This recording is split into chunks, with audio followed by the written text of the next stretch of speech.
Plus, a tragic accident unleashes the beast inside of one local man. What's the one thing you gain for losing everything? And that's perspective. It's a stacked edition of Sports Sunday, up next.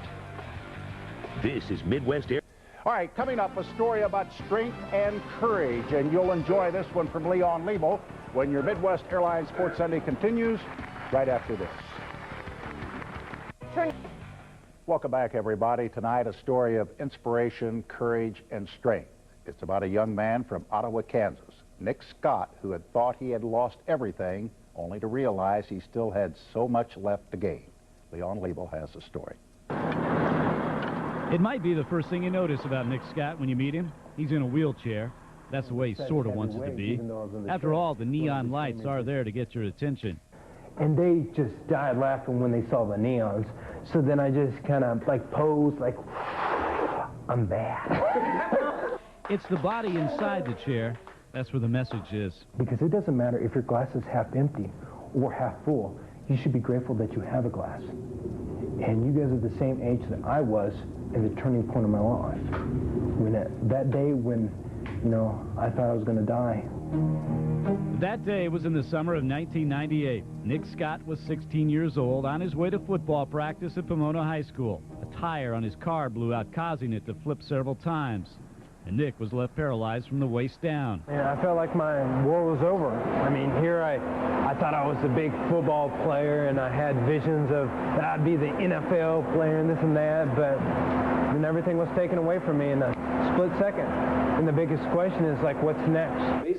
But that wasn't an easy question to answer. After the accident, Nick became depressed, gained an enormous amount of weight. And when he saw himself in the mirror, that was almost as bad as being paralyzed. I saw it, I was just devastated because I gained so much weight, and I had a spotted beard and a mini afro and some goofy glasses, and I swore to myself I would change. And so he did. Nick began working out, lifting weights, getting stronger. His goal, of course, to walk again. Like, be able to walk without falling. I mean, I fell many times, but it was just day in and day out. It's just a struggle within if I could actually pull this off, and I did. In May of 2000, at the aid of braces, Nick Scott walked across the stage to receive his high school diploma.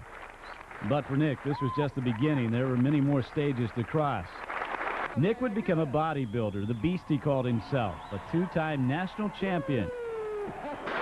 But as strong as his body had become, Nick had discovered it was his mind, his spirit, that had done all the lifting. I was nothing, and then it's just I strive for something. You guys could do the same thing. And now at the age of 25, he just wants to share his story, like with this group of youngsters at a local juvenile detention center. I mean, I know parts of you think you're hitting rock bottom, but the one thing you gain from losing everything is perspective. And this is the time where you can change your life if you want it to be, like a caveman walk. And the more you hear Nick Scott's story, the less you notice the wheelchair. It's just another weight that has to be lifted. It doesn't really matter why you, as long as you try to become something.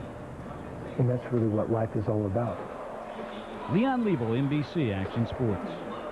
Man, wow. Boy, is that a guy you're pulling for? He's working on his master's degree right now at Ottawa University. Okay. And his major goal, Leon said, is to walk again. And I think it's going to happen. I think yeah. Wow, inspiring story. What an inspiration. Well done. Yeah. All right. Thank Go you, get Jack. it, Nick. Thank you. Yeah. Yeah, absolutely.